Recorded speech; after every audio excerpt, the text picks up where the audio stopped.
All right, guys, welcome into my official post-week 1 NFL Power Rankings update. I'm going to be taking a look at some different metrics that I find interesting when it comes to these NFL teams through week 1, who's up, who's down. This is just ESPN's FPI, which tends to be okay in terms of calculating point spreads and things like that. So I'm just going to run through these teams.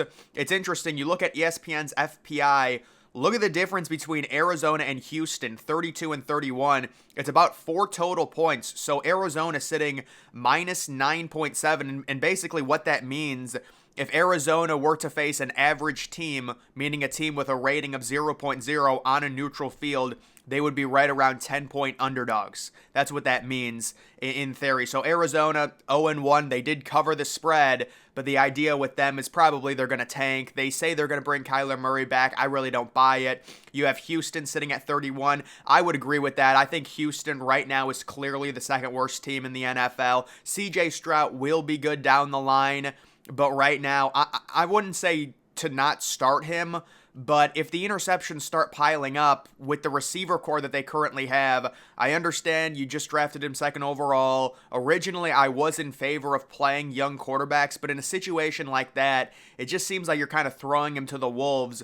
He didn't throw an interception in week 1, but I'm guessing it was just because he was scared, I mean, you're facing Baltimore on the road. It's a brutal game, and they end up barely generating anything on offense. Indianapolis sitting at number 30. I think Indianapolis has some okay upside. If I was the Colts, I mean, the whole Jonathan Taylor situation is really weird with running backs now. I guess we'll see how that works out, but get Anthony Richardson some reps. I feel a little more confident in starting Anthony Richardson than CJ Stroud because Anthony Richardson is a dual threat, so he can always rely on his legs in third and shorts and just use that kind of as a crutch early on as he develops as a passer. But yeah, the Colts are clearly one of the worst teams right now. You have Carolina down 2 spots after their loss. So Carolina, Bryce Young looked terrible. It is what it is. He's a young quarterback. They ended up losing easily to an Atlanta team that just refuses to throw the ball.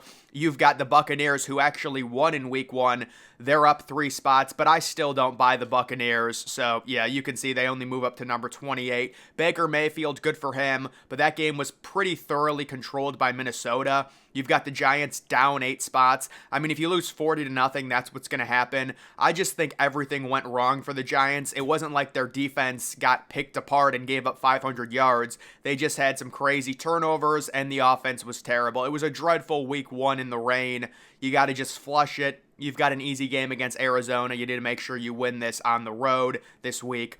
And then you've got Chicago, another very similar situation to the Giants. It seems like everything went wrong for the Bears in week 1. I don't think Justin Fields was that bad. It is concerning if you are a Bears fan. They just won't let Justin Fields throw the ball down the field. So we'll have to see there, but they moved down to 26. I would have the Bears a little bit higher. Also, I would have the Giants a little bit higher, but obviously if both of them lose badly in week 1, they're going to move down. The Commanders at 25.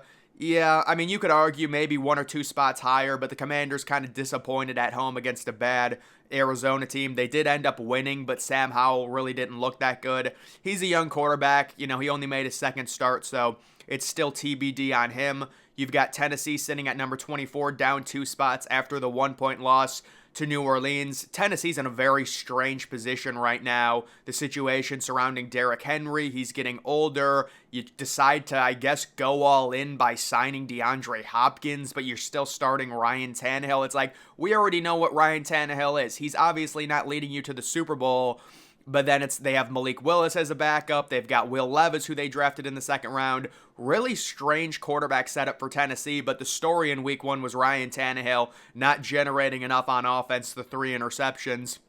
You have Pittsburgh down significantly. What a bust Pittsburgh was in week 1. So many people were in on them. Plus the 2, everyone saying they were going to win outright against San Francisco. It did seem like San Francisco was susceptible, and they get crushed. That's a game you just got to flush, but they had a lot of preseason hype, and they completely failed in week 1.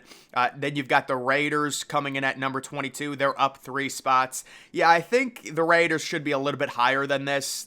To me, they're an average team. I would put them at like 17th or 18th. They play in a really tough division. That's the problem. But they did just get a divisional win against Denver, and I would have them ranked higher than Denver, but this analytical model does not.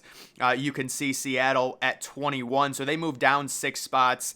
And yeah, Seattle with one of the worst performances of week 1, losing as 5-point favorites at home to the Rams. Speaking of the Rams, they've got the Rams slightly in front of the Seahawks. I probably would still have the Rams below the Seahawks, but you can understand why. That was a very impressive road win. The Rams, to me, are in a very strange position. They're not committing to a rebuild, but with their current roster, it just seems super unlikely, even in a wide open NFC, that they're going to do much of anything. You know, Cooper Kupp's on the IR. Matt Stafford seems to be getting injured more. He's getting older. I guess we'll see. Sean McVay's a really good coach. Moving to number 19, you've got New Orleans there up 1 spot. Kind of a bland win. You'll take it. I don't think Derek Carr was that bad. Threw for like 300 yards. We'll see with New Orleans. They seem like a 9-win team to me, though. You've got New England sitting still at 18. They don't change in terms of their ranking. They were about 4-point underdogs. They lose by 5. That's probably fair. The defense looked better after the first quarter. I thought Mac Jones looked pretty good. New England needs a legitimate number 1 receiver. They've needed a number 1 receiver for like 3 years now. They still haven't done anything to address that. We'll see. You've got Atlanta up 4 spots. So Atlanta, this would probably be because of the defense. I'm still concerned about the Falcons and just the inability to throw the ball with investing into Drake London, investing into Kyle Pitts. It's funny, they've invested a 4th overall pick, an 8th overall pick, and then Bijan was like an 8th overall pick as well. 3 top 10 picks into a running back, receiver, tight end, and they have an offense that generates like 130 passing yards a game. It's a strange phenomenon with the Atlanta Falcons, it really is, but their defense has them up. I would have them below 20, but the analytics like them a little bit more. You've got Minnesota sitting at number 16, so right in the middle. Minnesota, one of the most average teams right now, and that's completely fair. Minnesota is a team that will play up to their competition and also down to it, and that certainly happened. I mean, they should have beaten the Bucs by 14 points. You've got to put them away early. Justin Jefferson has like 150 yards in the first half. You've got to be up by 14. Plain and simple. Green Bay up 8 spots to number 15. So yeah, Green Bay, they're going to move up significantly. That was a good win against the Bears. They were sitting 1-point underdogs. They end up crushing them. I think the jury is still out on Jordan Love. A lot of the passes he was making were very simplistic, and it was kind of like a perfect situation for the Packers, although it does seem like they have a good defense. I still don't think their receiver core is any good. You've got Denver sitting at number 14, so they stay the same after the loss. Yeah, I would have Denver lower. It just seems like with Russell Wilson, even though Russell Wilson was okay, his average per attempt was just really low. I understand he threw a few touchdowns, but I guess we'll see with them. The Jets down 4 spots. So yeah, the Jets are going to keep falling here with the analytics because of the Aaron Rodgers injury. And you just have to say, you understand that they won, but you can see they're down 4 spots after beating the Bills. That's because the analytics are taking into account the Aaron Rodgers injury. If they're going to be starting Zach Wilson, you're looking at probably a 7-win team. I do think Zach Wilson has a good rapport with Garrett Wilson, and Garrett Wilson should still be able to put up 1,200, maybe 1,300 yards this year, but just a complete bummer there. You've got Jacksonville sitting at number 12. They remain the same. They did what they had to do against the Colts on the road, and they covered the spread, so that's respectable. You've got the Lions still sitting at number 11, or I'm guessing they moved up, and it just didn't update because that was a Thursday game. Yeah, so they probably moved up pretty significantly for beating Kansas City on the road. It was without Travis Kelce, say what you want about it, it's still a really good win. The Browns move up 3 spots after beating Cincinnati. I thought the Browns would probably move up inside the top 10. Well, I guess they are at number 10, so. And then you can see the Chargers down 2 spots to number 9. Seems like it's the same thing every year with the Chargers. The defense is just not good enough. You can have Khalil Mack, you can have Joey Bosa, but it's just still not good enough.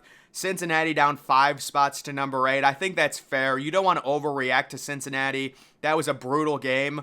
But remember, Joe Burrow threw 4 interceptions last year, week 1, against the Steelers at home. This is kind of a similar performance, so the Bengals should be fine. You've got Baltimore up 1 spot.